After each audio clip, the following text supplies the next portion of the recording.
porque conmigo está Oscar García Cardoce. Él es director de la Acodeco y bueno, compras navideñas, canasta básica, control de precios y sobre todo los juguetes. Don Oscar, bienvenido a Next Noticias. Y bueno, vamos a empezar por lo compras navideñas. Obviamente no, sobre todo en comida es donde se da esos incrementos importantes de precio. Bienvenido a Next Noticias. Buenos días, Fernando. En efecto, en esta época, pues en general hay una tendencia al alza de varios de los productos que no están regulados por el tema, evidentemente que hay un incremento en la demanda. El caso típico es el guandú, ¿no? Ese fenómeno lo ilustra claramente de la misma manera que para la época de Cuaresma hay un aumento importante en el precio de los pescados y los mariscos, ¿no? Eso forma parte, digamos, de la normalidad de una economía de mercado. Sin embargo, nosotros hemos notado que este año, es un tema creo que muy positivo, los precios, por ejemplo, de los pavos importados se mantienen en una buena cantidad de supermercados al mismo nivel que el año pasado. Estamos hablando de alrededor de 1,99 la libra, ¿no? Pues evidentemente. Y el jamón y el pavo debe tener también más o menos el mismo precio. El jamón sí hay variaciones. Evidentemente no hay pavo nacional, pero sí en el caso del jamón tenemos jamón nacional, hay jamón importado, hay ahumado, hay doble ahumado. Entonces tú te puedes encontrar diferencias hasta más o menos de $1.50 entre una variedad y otra. Estamos hablando entre 2.50 y 4 balboas, ¿no? Dependiendo pues del origen, dependiendo ¿Por qué del nivel no hay ahumado. una cría de pavos sabiendo de que se consume tanto pavo a fin de año en Panamá? En algún momento, hace algunos años, hubo, de hecho, una cría de... Lo que me decía el ministro de Minas es que lo acabó la importación. Es decir, los precios internacionales de importadores eran tan competitivos que obviamente no era negocio, pero digo... Claro, y además, digamos, es una venta que está demasiado estacional, o sea, muy focalizada básicamente en el mes de diciembre. Entonces, bueno, yo creo que es un poco complicado poder manejar inventarios porque al final es un producto que nunca lo vas a poder tener fresco por los volúmenes que se requieren, sino congelado. Y pues tenemos el caso de la producción en Estados Unidos, que evidentemente abastece todo ese mercado y digamos, abastecer un mercado tan pequeño como Panamá no representa un esfuerzo importante. Además hay, digamos, alguna tendencia mayor en Estados Unidos quizás a comer más pavo que acá. Acá comemos pavo, pero de una manera, si se quiere, disimulada, ¿no? Porque hay, por ejemplo, los embutidos de pavo y de otras carnes que contienen pavo. Generalmente cuando se menciona un embutido con una carne en particular, esa es la carne mayoritaria dentro de la mezcla, pero cuando uno se pone a ver, normalmente hay carne de pavo dentro de él, porque es una carne en principio más barata que la de cerdo, por ejemplo, ¿no? Viene Navidad y, por ejemplo, hablábamos antes, fuera de cámara, el caso de estos juguetes que vienen con sellos tanto de garantía. Por ejemplo, la Unión Europea tiene un sello importante a la hora de vender juguetes. Y la pregunta es, ¿Panamá también tiene una especie de oficina de seguridad sobre lo que nosotros le estamos vendiendo a nuestros hijos ahora que hay tantos juguetes manuales? Por ejemplo, hay unos que se echan para atrás por el tipo de pintura que tienen, hay otros que se echan para atrás por la forma como se debe conducir este juguete, hay otros porque puede ser un daño metérselo en la boca. Es decir, claro, hay una cantidad de variables distintas sobre juguetes. ¿Esas pruebas se están haciendo acá en Panamá? No, realmente en el caso de Panamá tenemos, yo creo que un retraso importante frente a los estándares de otros países. Nosotros muy recientemente, por ejemplo, hace aproximadamente 2 meses recibimos la notificación formal de que se acepta a Acodeco como parte de la red de consumo seguro de la OEA. Nosotros hicimos la solicitud a raíz de la participación en un evento internacional de agencias de protección al consumidor que se dio en Cusco, Perú. Pues ese fue un tema que se tuvo que manejar con Cancillería y hace muy recientemente recibimos la aceptación por parte de la OEA para que Panamá, como representante de Acodeco, participe en esa red. A partir de ahí creo que nos tenemos que plantear un programa de trabajo tendiente a eso. De hecho, en este momento nosotros hemos hecho hace 2 días una consulta a la red de consumo seguro sobre un tipo de juguete, entre comillas, ¿no? Que es las patinetas estas que vienen con un motor que se carga pues con una batería porque hay noticias, digamos, hay videos incluso en páginas de que YouTube se han incendiado. de que se han incendiado y tal, ¿no? En este momento todavía no tenemos una confirmación de los modelos porque yo creo que es importante no generalizar. Pero ustedes Entendemos que hay ustedes no unas tienen marcas. un convenio con la Universidad Tecnológica que puede hacer este tipo de pruebas para juguetes en Panamá. Bueno, es un convenio sobre todo en temas, por ejemplo, de calibración, temas de metrología. De metrología. Donde hacemos, por ejemplo, temas de compresión de bloques, en el caso también de calzados escolares, un poco sobre temas de resistencia, pero en cuanto a juguetes como tal, no. Pero la participación de Panamá, por primera vez ahora este año, en la red de consumo seguro, nos abre la puerta, sobre todo, a tener información de primera mano de agencias mucho más especializadas. Digo con Oscar García Cardose, él es director general de Acodeco. Tema control de precios. Sí, nada más quizás para terminar la idea con el asunto de los productos. De los productos. Yo tengo que reconocer que a nosotros nos va a costar, a nosotros como país nos va a costar poder llegar, digamos, a los estándares de países como los europeos, los Estados Unidos. Creo que a nivel centroamericano, con el Consejo de Agencias de Protección al Consumidor, con CADECO, pudiéramos eventualmente impulsar algo en ese sentido. Pero mientras lo que estamos haciendo básicamente es reconociendo los países de mayor avanzada, los estándares, por ejemplo, de la CPSC en Estados Unidos, y en función de eso, nosotros creemos que la próxima semana ya podemos identificar los modelos y marcas específicas, por ejemplo, de algunas patinetas que han tenido algún riesgo de incendio, para no generalizar. Claro. De hecho, ya estamos coordinando con la autoridad de aduana los importadores de estos productos en la eventualidad que se requiera hacer un retiro de lo mismo, ¿no? Lo que recomiendan entonces es informarse uno a través del Google el producto que usted va a comprar. Nosotros estamos haciendo las consultas, esperando la confirmación por parte, ya hemos recibido alguna información por parte de Chile, por ejemplo, pero también está pendiente de la definición de los modelos de la CPSC, porque evidentemente estamos hablando de agencias que tienen laboratorios, que tienen, digamos, una tecnología para valorar la idoneidad o el riesgo que representa para los consumidores algunos productos. Entonces, de alguna manera es parecido a lo que se hace en medicamentos. En Panamá, por ejemplo, se reconocen países de altos estándares y hay una especie de fast track para el registro sanitario de estos productos que ya han recibido esas aprobaciones. Así es. Tema de juguetes. Como viene después de Navidad, tantos días libres, ¿la garantía cuánto tiempo nos va a durar? Bien, la garantía de un artículo nuevo, la garantía mínima por ley es de 3 meses. 3 meses. El fabricante, si otorga una garantía superior, esa garantía tiene que prevalecer. Me explico. Si un comercio dice que un determinado artículo tiene una garantía de 3 meses, porque eso es lo mínimo que la ley le exige, pero dentro de la documentación el fabricante dice que la garantía es de 6 meses o de 1 año, esa es la garantía que aplica. En este caso, la ley de protección siempre tiene una inclinación a favor de los consumidores. Como cuando hay dos precios, el precio que aplica es el precio menor. Cuando hay dos documentos de garantía, una del fabricante y otro del minorista que lo está vendiendo, la garantía que aplica es la mayor, la que tiene mayor duración. Desperfecto de juguete, obviamente, usted dijo, igual que en el Black Friday, me tienen que dar otro si está dentro del primer mes. Si está dentro de los primeros 15 días. 15 días. Te lo tienen que reemplazar o devolver el dinero, ¿no? Y nosotros vamos a ver si en el último año, pues el año pasado concretamente no se dio tanto en ese sentido, pero hay veces que ha ocurrido en otros años que sobre todo en enero, los últimos días de diciembre, los primeros días de enero, pueden haber algunos reclamos en términos de garantía, porque estamos hablando de que seguramente cuando son juguetes, la mayoría de esos juguetes van a ser abiertos y utilizados después del 24 de diciembre. Claro. ¿No? Entonces todavía están, digamos, han sido comprados, probablemente no han sido tan siquiera probados por el que lo compró, pero ojalá que el plazo de compra no supere los 15 días. Si supera los 15 días, ya la ley no exige la devolución del dinero o el reemplazo, sino procede la reparación. Ahora, en el caso de juguetes en particular, yo creo que la reparación en términos prácticos no funciona, entonces probablemente habría que ver el tema del reemplazo o la devolución del dinero. ¿Llegan ustedes alguna estadística de juguete estrella en cada Navidad?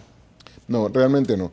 Nosotros manejamos información de precios de muchos productos, pero por ejemplo, en el caso de juguetes, dejamos de hacer incluso esas encuestas por varias razones. La principal es que los juguetes, de forma muy similar a lo que ocurre con los textos escolares, tienen precios que son establecidos por el distribuidor. Básicamente le dice al minorista, bueno, este juguete por decir algo, el Monopolio, que es un juguete tradicional, clásico de hace décadas, normalmente se encuentra en los diferentes locales al mismo precio. Entonces, no hay una ventaja para el público de que Acodeco destine recursos a generar información de precios cuando las diferencias de precios son casi inexistentes, ¿no? Control de precios, don Oscar. El presidente dijo que lo va a extender 6 meses más.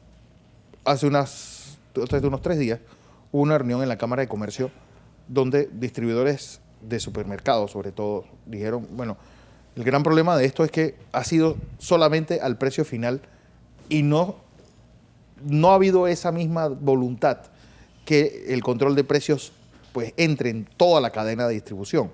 Decían eso por un lado.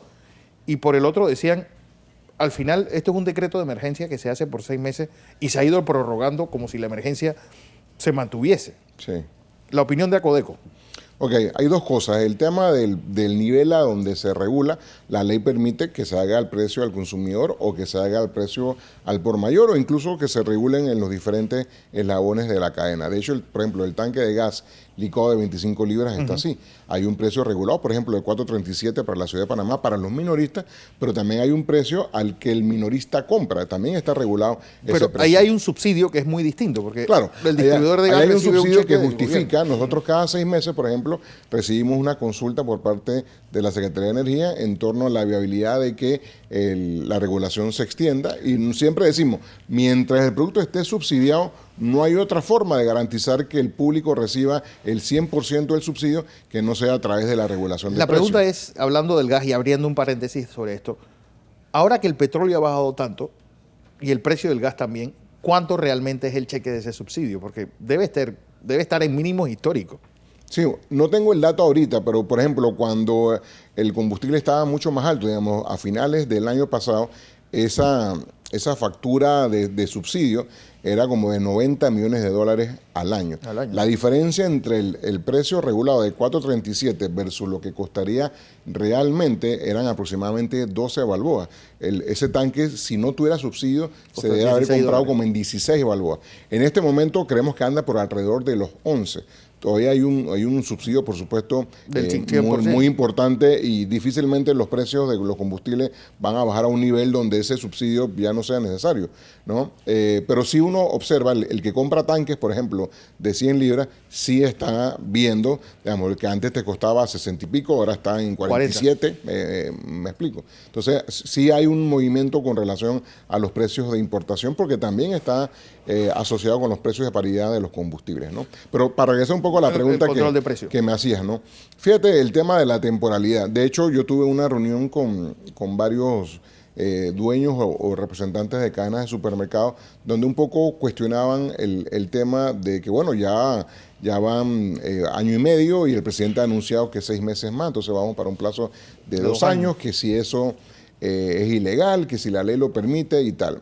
Y les ponía el caso de los combustibles líquidos, ya no tanto el gas licuado, sino la gasolina y el diésel. Esos precios están regulados desde hace más de 7 años, ¿no? Es algo que ya casi nadie se recuerda. Que el precio de paridad. Porque incluso los propios distribuidores que están en el negocio, los que se conocen como las petroleras, pues se sienten, yo creo que cómodos con el tema en algún momento. Sí, pero ahí se garantiza un beneficio final del 30%, es decir, la ganancia está incluida.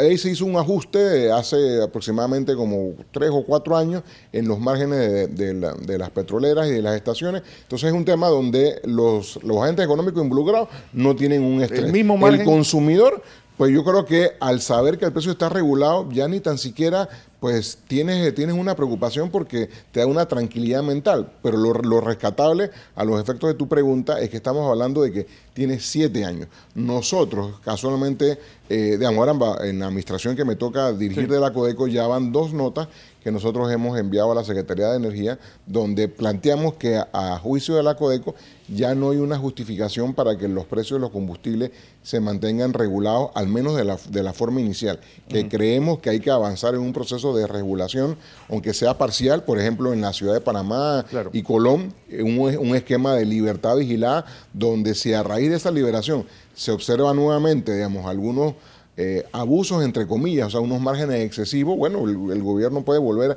a regularlo, pero que además estamos en la coyuntura adecuada para desregular, que es un bajón en los precios internacionales. En el caso de los alimentos, o sea, en función de lo que te decía los combustibles, evidentemente no hay una ilegalidad, al menos a juicio de Acodeco, en el tema de que se haya extendido por más de 6 meses. La ley no te pone una cantidad mínima de veces que la regulación se puede extender. Lo que sí establece es que cada vez es por 6 meses y tú tendrás que hacer luego una sustentación, hay que hacer una consulta que es no vinculante a la Codeco. Nosotros todavía en este momento no hemos recibido esa consulta por parte del Ministerio de Comercio y Industria. Hay hasta el 7 de enero para hacerlo, ¿no? Por ejemplo, también se quejaban de que, hablando ya de los consumidores, uno, la babilla, por ejemplo, sí. La babilla lo que se están haciendo es que la cortas y la vendes como bistec picado y ya no está regulado.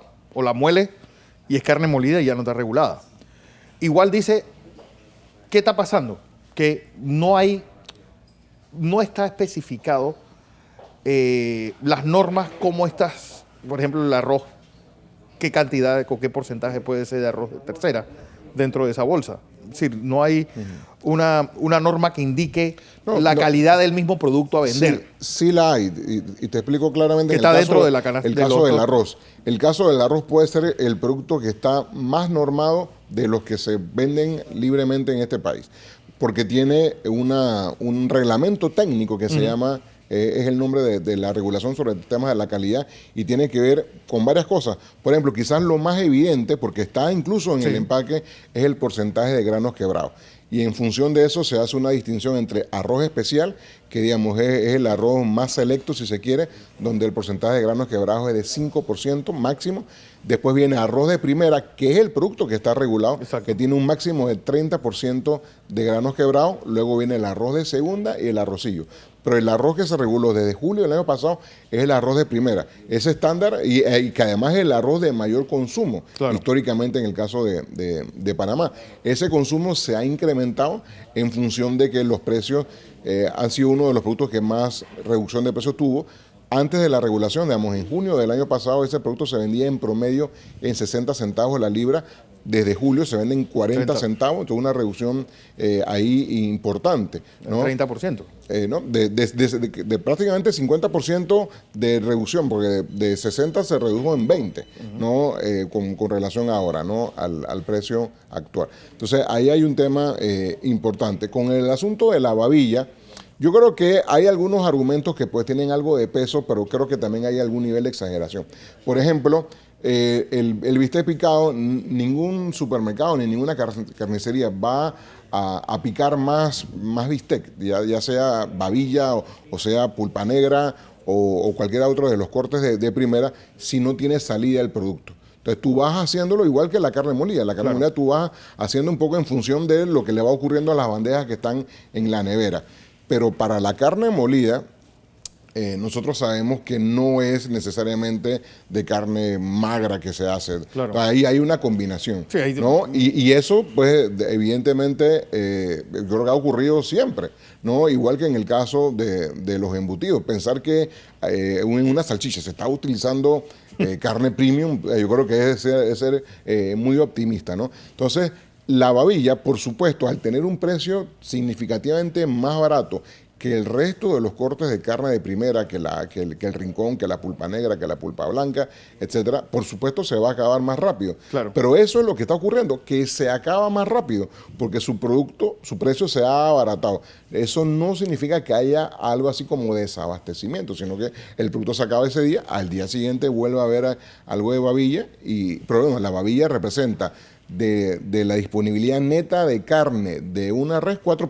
4%. ¿Me explico? Entonces no estamos hablando de un producto que fuera el mayoritario de la res. Por último, de Black Friday, ¿qué tal? ¿Hubo muchos reclamos de las compras? No tanto reclamos como tal o quejas presentadas por los consumidores, no hubo tanto. Yo creo que hubo más en las redes sociales denuncias de algunas situaciones y que creo que el sector empresarial debe tomar nota un poco de los reclamos ciudadanos, porque puede ocurrir lo que creo que ya está ocurriendo en otros países como España, donde pues la población empieza a darse cuenta de que por parte de algunas empresas esos supuestos ahorros pues no son tales, sino que lo que hacen es subir los precios unos días antes y después te los bajan. O sea, al final en términos netos es más o menos lo mismo. Y entonces, cuando tú tienes un consumidor que se siente engañado, probablemente ese consumidor pues, ya lo va a perder como cliente. Y en las redes sociales lo que estamos viendo eso. No hubo tantos reclamos por parte de los consumidores. Lo que sí hubo muchas anomalías detectadas de oficio, el triple de las que se detectaron el año pasado. Por ejemplo, el año pasado fueron 65 anomalías en temas de veracidad en la publicidad particularmente. Este año 221. Tanto así que nosotros, por ejemplo, en el operativo de fin de año, que todavía se mantiene hasta el 22 de diciembre, nosotros tuvimos que hacer una variante. No estaba programado el tema de veracidad en la publicidad, tuvimos que incluir un equipo en cada uno de los centros comerciales donde estamos, porque las anomalías nos resultaron demasiado altas. Las estadísticas que estamos viendo todavía indican algún problema, quizás ya no tanto en veracidad en la publicidad, porque yo creo que el efecto de nuestra presencia, el Black Friday y las actas que se levantaron, pues creo que ha mejorado el tema.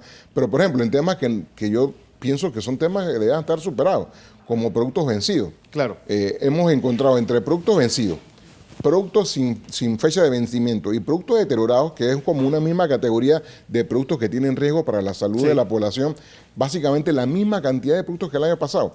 Sí ha habido mejoras en precios a la vista. No, las cifras se han reducido de forma significativa, pero en productos con riesgo para la salud, más o menos lo mismo, ¿no? En temas de escáneres, de que el precio que te cobran en la caja coincida con el precio que está en el anaquel o que está en la etiqueta o en el empaque del producto, nuevamente hemos visto una subida en las anomalías, ¿no? Entonces, por supuesto, eso va a traducir en multas, pero al final lo que queremos es que, digamos, el sector empresarial tome conciencia. La ley ya tiene muchísimos años. Nosotros, aunque hemos estado haciendo quizás un énfasis importante en estas verificaciones, yo creo que el sector empresarial necesita poner de su parte. Don Oscar García, gracias.